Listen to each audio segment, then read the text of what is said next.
المكان يا جماعة خرافي خرافي.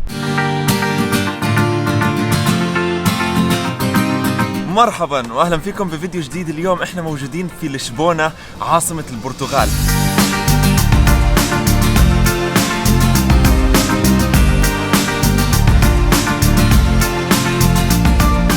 لشبونة هاي المدينة جنوب غرب أوروبا تعتبر من أجمل المدن في كل القارة بإجماع كل اللي زاروها. مدينة أسست على 7 تلال وتاريخها بخليها من أقدم المدن في غرب أوروبا.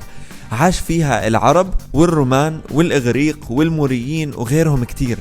لشبونة معروفة بأرضية الساحات اللي فيها وتصميمها المميز والفن اللي معبي الحيطان وبالمطلات الجميلة اللي بتوصلها وانت بتتنقل من جبل لجبل على أدراجها، وكمان بالترامات اللي بتمر من جبل لجبل. ومعروفة كمان ببيوتها ذات الأسقف القرميدية الحمراء. لشبونة بتحس فيها الحياة وبتذكرني شخصيا بإسطنبول، خصوصا بأوقات الغروب مع أصوات النوارس. فاليوم ما راح نفرجيكم ايش اشهر المعالم اللي ممكن تروحوا لها، لكن بدي افرجيكم ايش الاسرار اللي بتميز لشبونة وبتخليها مميزة عن اي مدينة تانية ممكن تروحوها في العالم. وراح يكون معنا اليوم شربل من لبنان اللي راح ياخدنا في مدينة لشبونة. هو عايش هون وبيعمل جولات سياحية مجانية بالعربي. فاذا مهتمين تعرفوا ايش يعني جولات سياحية مجانية راح اترك لكم اللينك في الديسكريبشن. يلا نبدأ. يلا.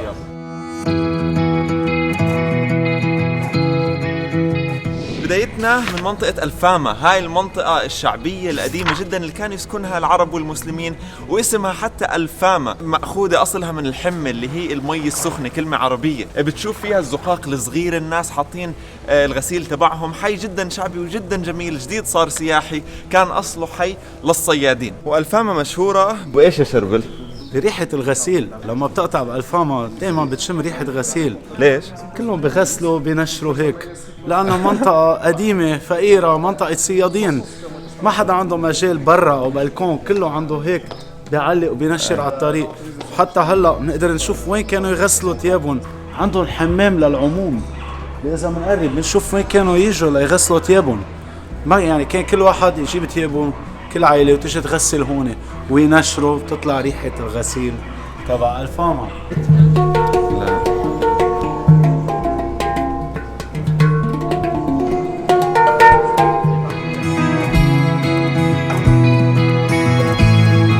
شغلة حلوة بألفاما إنه بتشوف صور ناس من اللي عايشين بالحي، بعكس الأماكن اللي بكون فيها حاطين رموز سياسية ورموز فنية. هدول ناس بسيطين عايشين في هذا الحي. ولقينا الست اللي على الصورة هلا معنا هنا. كومو ستاس؟ Muito bem, muito bem. obrigado para. إذا منلاحظ الباب قصير هون، هيدول بنلاقيهم بكذا بيت عنا ببلادنا، بلبنان، بالأردن. هيدا لأنه كان من زمان الهجومات يجوا على الأحصنة، لما يقدر يفوت على قلب البيت بالحصان كان مضطر ينزل عن الحصان، سو بيقدر يواجهه اللي بالبيت ويدافع عن البيت. معلومة حلوة عن الأبنية في البرتغال، دائما كل مبنى كل ديزاين بتركوا كانوا فيه العرب غلط واحد، واستمر على هذا الموضوع البرتغاليين، بس ما كانوا فاهمين ليش. يعني زي ما بنشوف هون كل البلاطات محطوطة بالشكل الصح إلا في بلاطة واحدة محطوطة غلط. السبب كان العرب يتركوا هذا الغلط عشان الكمال لله وحده، فما كانوا بدهم يعملوا ديزاين كامل الأركان. واثنين، عنا موسيقى الفادو.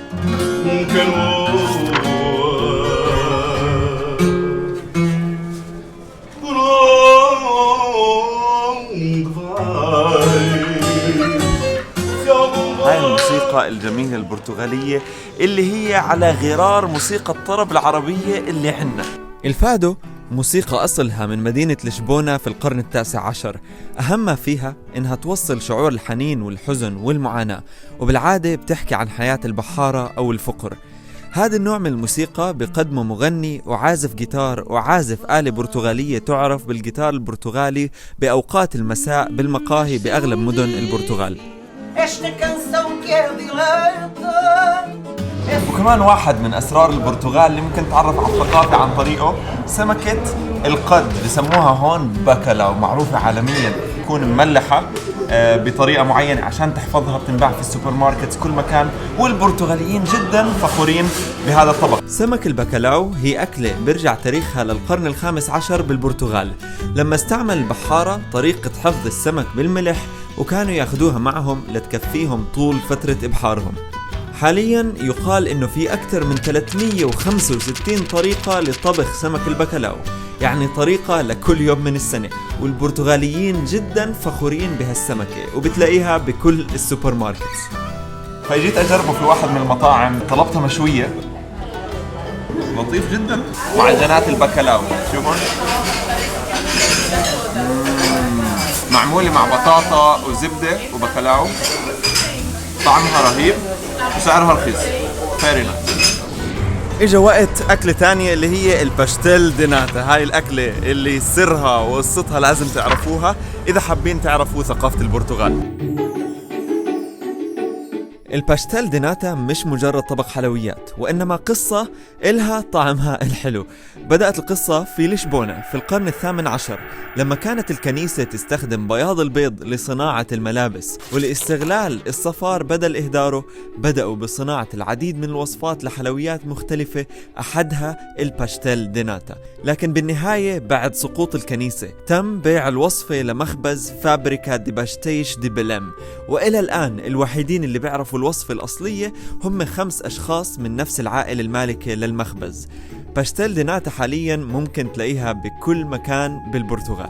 اجيت على هذا المحل اللي موجود في منطقة سياحية جدا، لكنه من أحسن الأماكن اللي ممكن تجربوا فيه الباشتيل دي ناتا، لأنه ممكن تشوفها وهي بتنصنع قدامك، مش بس تشتريها من مخبز، ونفس الوقت طعمها لطيف جدا ومش كتير غالية. تتقدم هيك، ممكن تحط عليها شوية قرفة أو سكر حسب شو بدك، أو ممكن تاكلها لحالها.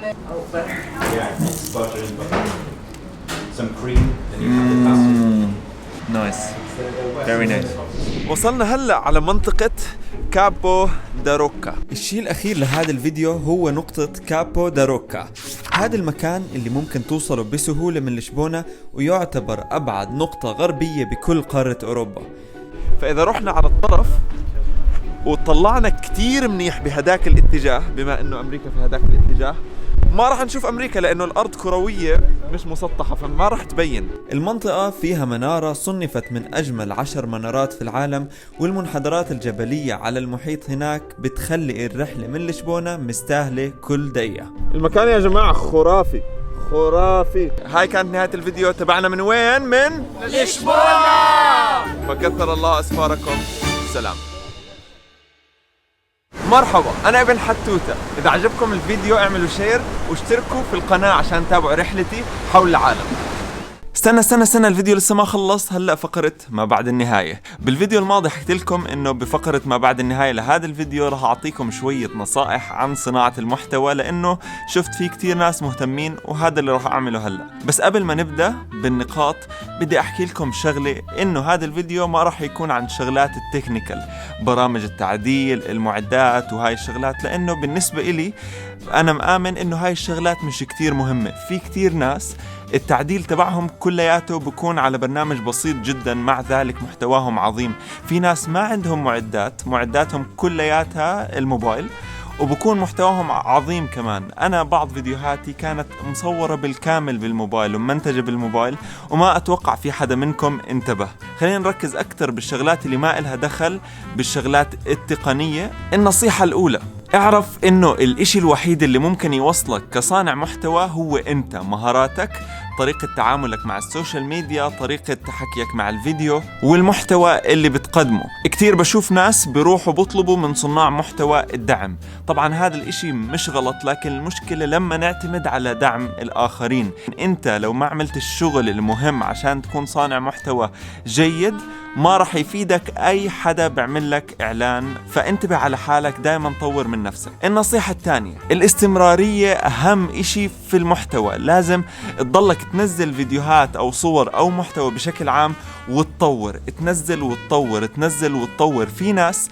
منهم مثلا جو حطاب نزل تقريبا 100 فيديو على قناته قبل ما يكون عنده تقريبا 10,000 مشترك. عشان هيك ما تكون عندك مثلا في قناتك 10-15 فيديو وتيجي تشتكي انه ما فيش دعم. النصيحة الثالثة، لازم تدرس صناعة المحتوى بتفاصيلها. لازم تشوف كيف الشغلات بتروح فايرل، لازم تشوف كيف الناس عمالهم بتعاملوا مع السوشيال ميديا، ايش الشغلات اللي بتنجح، ايش الشغلات اللي ما بتنجح. نحاول نكون اذكياء بتعاملنا مع السوشيال ميديا. راح اعطيكم نصيحتين ممكن يساعدوكم من هاي الناحية. الاولى، اقرأ كتاب اسمه Contagious. هذا الكتاب بيحكي عن كيف المحتوى بيروح فايرل. والكتاب الثاني اسمه Made to Stick، كيف نعمل أفكار ومحتوى ممكن يعلق في مخ الناس اللي بيحضروا. بتخيل هدول الكتابين كتير ساعدوني بإني أكون صانع محتوى أفضل. هاي كانت فقرة ما بعد النهاية لهذا الأسبوع.